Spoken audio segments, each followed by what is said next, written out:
Good morning, everybody. I say good morning because it's Monday morning for you. It is Saturday morning for me, and it's Saturday morning for me because I already recorded this video on Friday night. But continuing our long tradition of technology not working for some reason for me, I have to do it again. The audio wasn't working. I finally got the microphone to work on my own computer, so let's really hope this works. My little rant out of the way, deep breath, an hour down the drain, and let's see how this goes. Remember, you've got a test tomorrow, but for now, we're starting at Unit 10, Acids, Bases. We actually skipped Unit 9, if you recognize or realize that on the Schoology. We skipped 9.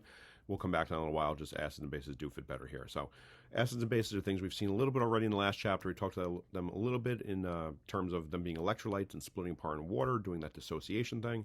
But now we're going to have a whole chapter on this. And I expect the word acid is something you probably have some kind of sense of from just your everyday life. You know, you probably know about acids in food, or maybe you think of like acid reflux. Maybe you think of like more cartoony kind of stuff of acids being dangerous things, and you know that you might see in fictional things. But acids are real; they're out there. You probably don't have much sense of bases. So if this pH scale picture looks familiar, you may have seen it at some point in your earlier school life in 7th grade, 6th grade, something. Great, we'll see it in a couple of days again. But we're going to see what acids and bases are and how they relate to each other, how they relate to all the stuff we've seen so far. So we'll start quick and easy today. Just have a sense of what acids and bases really are. We'll look at the reference table. We'll go back to tables K and L in a second that we've seen before from the last chapter. So grab those out if you haven't already. And let's get to it. Just forewarning, I'm on a MacBook without a pen, so when I'm going to try to be drawing stuff, I'm going to be using a little, trackpad here. It's probably not going to work too well, but whatever. It's better than nothing. Here's table K and table L in the reference tables. We've seen them already. So again, we've seen this as the last chapter showed us what electrolytes are. Remember, electrolytes are things that break apart or dissociate in water. They don't just mix in and dissolve and spread away from each other, but they actually break up into smaller pieces, smaller atoms. So things like salt, NaCl, are ionic compounds. They split apart into their positive and negative charged pieces, the opposite charges, because water itself has those oppositely charged ends. For acids and bases here, we see, if you look at these, these examples here on tables K and L, different properties and different features that these things have. So these are not by any stretch of the imagination all the acids and bases. It's just a selection of some that are more common, things you'll want to know about. And before we even take a look at them, let's just go ahead and kind of ignore NH3 on the base chart. We've done that for a little while. And we're going to also ignore CO2 on the acid chart. And I'm actually going to cross off also this one version of ethanoic acid. That's two different ways to write the formula for ethanoic acid on the bottom there. We will come back in a week and a half or so and see why we cross this off. It's just there's different definitions of what acids and bases are, and these versions of this stuff on these two charts just don't really fit the one definition of acids and bases that we're going to see for most of the chapter. So we're going to ignore them for now. That's fine. I'll tell you in a couple of days why we did so, but just take my word on it at this point. So if you look at the acid chart on the left here, what do you notice about all these formulas here? Right? We have all these formulas for the different acids, and there should be a feature, if you look at it, just take a second to check them out, that you notice. And hopefully you're going to notice that all of the acid formulas start with this letter H right there. Usually when we write hydrogen in a formula, it's kind of like either in the middle or at the end maybe. Same thing when we draw the pictures of molecules, we have H's usually as kind of an afterthought hanging off the sides of things because they can only form that one bond. They're usually not the main focus of our attention. But in acids, H always gets priority right at the very beginning, right to the left of a formula, because it's really important. And that's because acids are going to give off H. That's the thing that when they break apart in water, when they act as electrolytes, H is going to be given off by all the acids. So the H part will fall off, in some cases more than one H, like this guy right here has 2 H's, this one has 3 H's. Whatever number of H's they have at the beginning, just that first one. So like on the bottom example, this H is not the same, or these 3 H's are not the same, I should say. But any of the H's right at the beginning, right here on the left, those are the pieces that'll fall off. And then just whatever the rest of the molecule is, that'll stay together. That's how it's going to act as an electrolyte. So it's going to have the H as the positive part in solution. For the bases on the right side, on this other chart on table L, again, if you look at just these formulas for the bases here, you'll notice that they all have this OH at the end of their formula. So acids start with H, bases end with OH. And that, again, is going to be one piece. That's the hydroxide ion. That's on the polyatomic ion chart. We've seen that a bunch since the beginning of the year. We knew how to name that when we did ionic naming a couple months ago. But bases will have OH at the end of their formula written on the right side. And it's going to have a metal at the beginning. So it's got Na as a metal here, K as a metal, Ca as a metal. Occasionally you'll see something like NH4, a positively charged polyatomic ion, but most times it's going to be a metal at the beginning and then an OH at the end, whereas acids have some number of H's at the beginning and then whatever else at the end. So that's how we're going to distinguish acids and bases, and we'll see now why that is, how we know this stuff as we go forward. All right, so again, we know acids and bases are electrolytes, which means if we take these 3 molecules of HCl, those being acids, they got the H in the beginning, we take these 3 molecules of HCl and drop them into water, we would expect that first of all, they're not going to stick together, right? They're going to spread out, they're going to dissolve, they're going to mix in, they wouldn't just stay together in one clump, they're going to, kind of float around in the water. But beyond that, being electrolytes, they will actually split into their smaller component pieces. So we have these 3 HCl's right here, and I'm going to click it, and there we go. They would actually break into the smaller parts of H and Cl. So once again, acids always release that H part of the molecule, and then whatever the other part of the molecule is, in this case just Cl, that would be the other half. So in this case, we have the H breaks off. H will have a plus charge, a positive ion. And we might think of this as being kind of the end of the story. This is usually how I figure, how I picture this. You might want to think of it like this, with acids just having these H plus ions floating around in liquid. But if we want to be maybe a little bit more accurate, that H plus is really just a little proton. It doesn't really like to be by itself. So that H plus will actually jump on and attach itself to the water that's already there, and it'll become H3O plus. So instead of having water H2O, you'll add an extra third H to it, and now it becomes H3O with a positive charge. So that's one of those ions. Again, we've seen the polyatomic ion chart. I know we drew this a couple times in past months when we did covalent bonding drawing with the sticks. It looks just like water.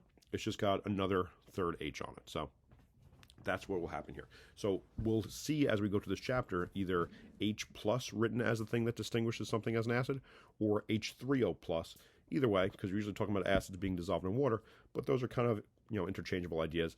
I'm usually just going to talk about it as just being H plus, but H3O plus works the same way. So these are called Arrhenius acids. This word right here, Arrhenius, that's just this guy's name. Acids and bases, as I mentioned a minute ago, there's different people that had different theories, different ideas about what acids and bases are. This is the one we're going to focus on. His ideas are what most of the chapter is going to be. And then like the very last day of the chapter, I'll show you another theory about 2 other guys, what they thought. There's other ones where you go on and study this in college. You'll see even more people's ideas about acids and bases. But Arrhenius acids are defined as electrolytes that when you put them into water, they break into 2 pieces. And the only positive part that's released by an acid is the H plus hydrogen ion. Or again, if you want to think of it as H3O, that's the hydronium ion. So that's how he defined acids. When you put them into water, they're going to split in half as electrolytes. The only positive thing given off will be that H, and then whatever the other part of the molecule is, in this case the Cl, that will always have a negative charge. So it'll either be maybe a non-metal with a negative charge, or it might be a polyatomic ion with a negative charge. Either way. But the only positive thing released is the hydrogen ion, H+. The measure of this stuff, how strong an acid is, how much stuff is actually floating around the liquid and in the water in the solution, that's going to be called acidity. So if it's a stronger acid, if it's a weaker acid, we can say, well, what's its acidity? Obviously, it looks just like the word acid, so it's saying how much acid is it. And this is basically like the concentration calculations we did last time. There's no numbers with this, at least at this point, but where we could measure the molarity or the parts per million of something, the percent composition. This is saying how much solute, in this case this H+, is actually dissolved in this liquid water solution. So the more and more H's we have floating around the solution, the better of an acid is, the stronger of an acid is, and that's what we call its acidity.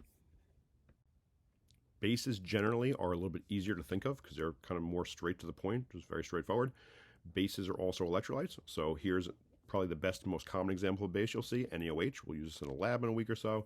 This is right at the top of your table L in the reference tables. This is sodium hydroxide, and we now know that bases have that OH part, and that's what's going to be given off when these electrolytes break apart in water. So if we drop those 2 molecules of NaOH into water, the OH piece will stay together and separate from the Na, and it'll look kind of like this. And that's the end of the story. Unlike the acids where the H could jump onto the water to form something new, bases don't. It just ends right here. So you put 2 of the NaOHs into water. Those NaOHs don't just swim apart and dissolve, separate from each other and kind of mix in, but they also break into their component smaller pieces.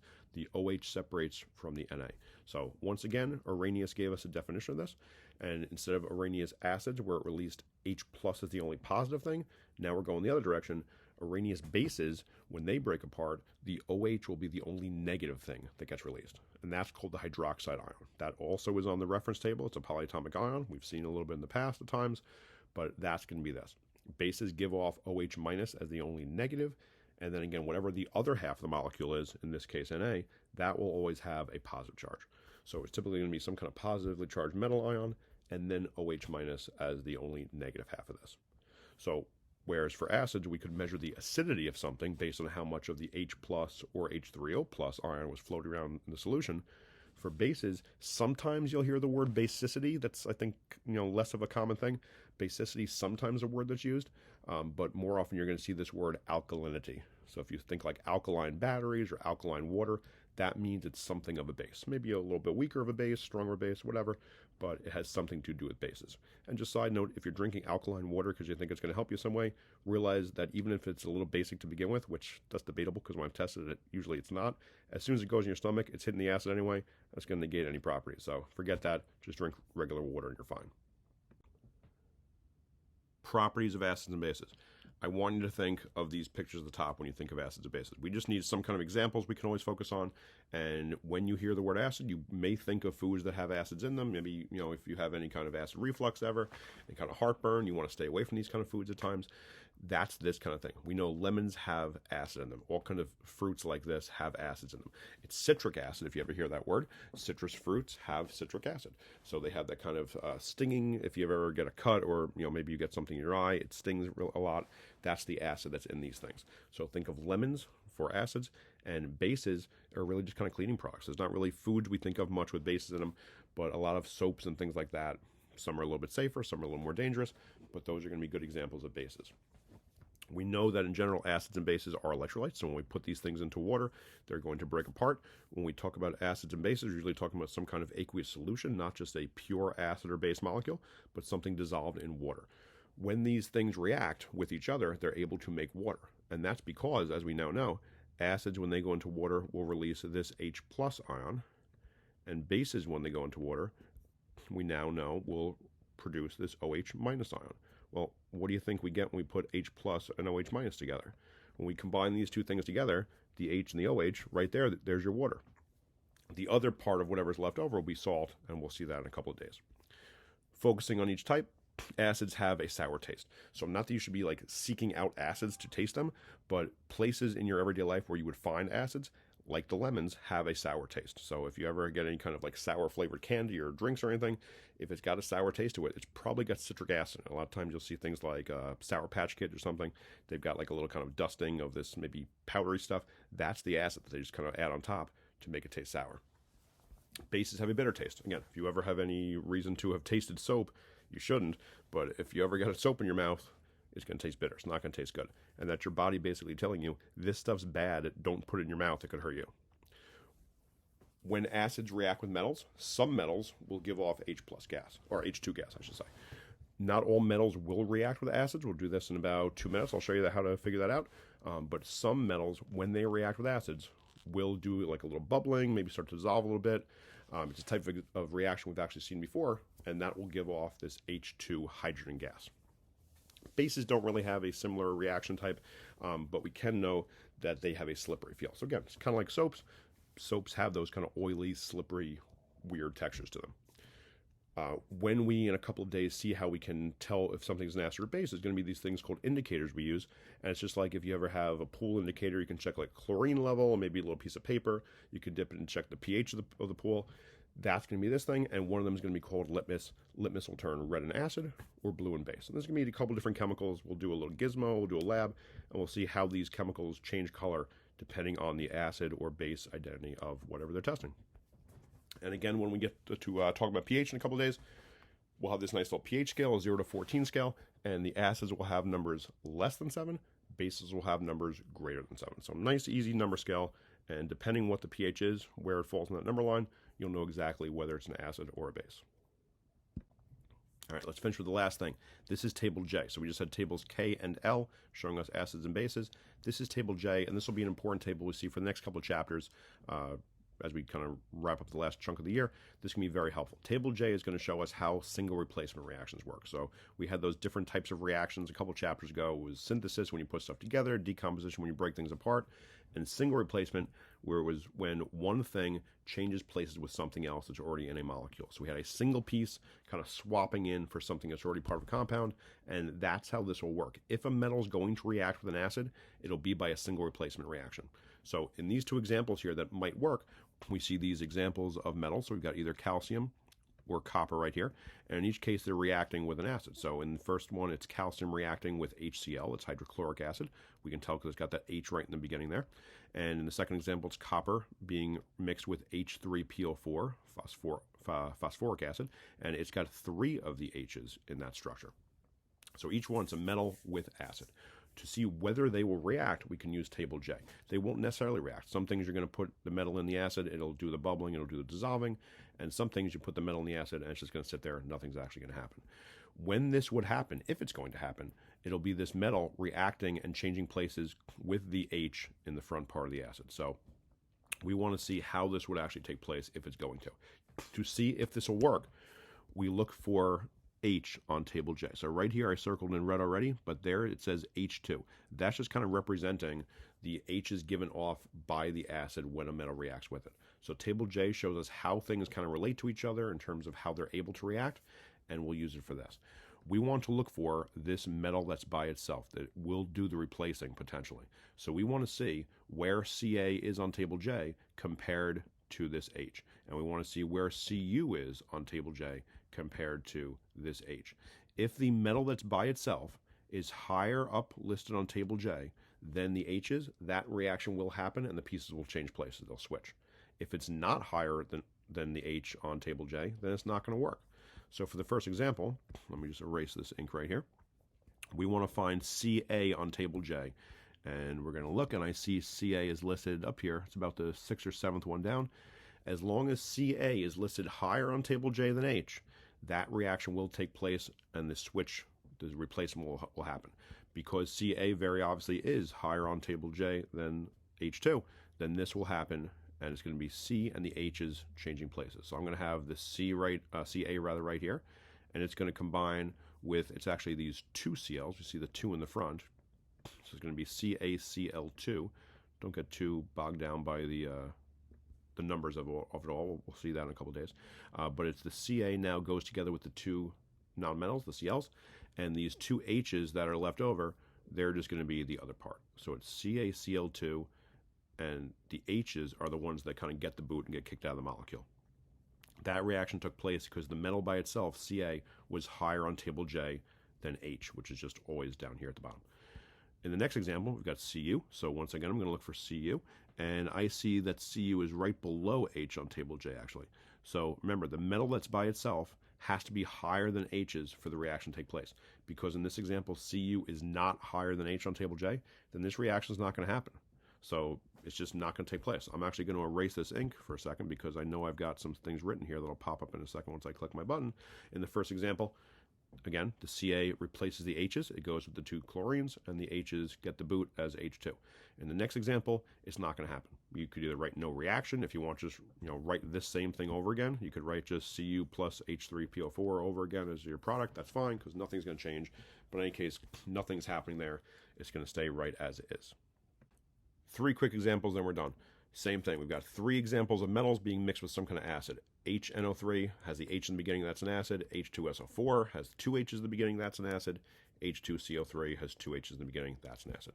We want to look for where the metals are on table J compared to H2 that's right down here. I look for Ag, and I see that Ag is one of these 3 at the bottom. So because it's at the bottom of the table, it's under H2, it's listed below H2 on table J. This reaction is not going to happen. You can put that silver, that Ag metal, into HNO3, the acid. It's just going to sit there. It's not going to react at all.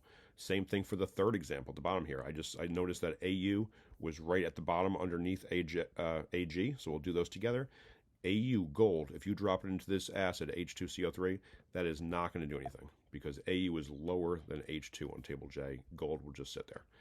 In this middle example, let's hope this one's a different one because that would be helpful to be able to see both sides. Ti, I see Ti right here on my chart. So because Ti is listed higher on table J than H2 at the bottom here, this reaction will happen. It'll do a single replacement. The H2s right here will be kicked out of the molecule. This should be an arrow, not a plus sign. Let's make that an arrow so we can actually see our reaction taking place. The H2s will be kicked out of the reaction, so they're going to form H2 gas. The H's will leave, and the other part, the other product, is going to be that Ti, after replacing the H's, will attach in and combine with the SO4. So that's going to be our product. The Ti will take the place of the H's, pair up with SO4 in a single replacement, and the H's will get kicked out and form H2 gas. That's all for this. Make sure your notes are filled in and go finish 10.1 work in Schoology. Remember, you got a test tomorrow. I'll be there for extra help on Tuesday morning. I'll see you then.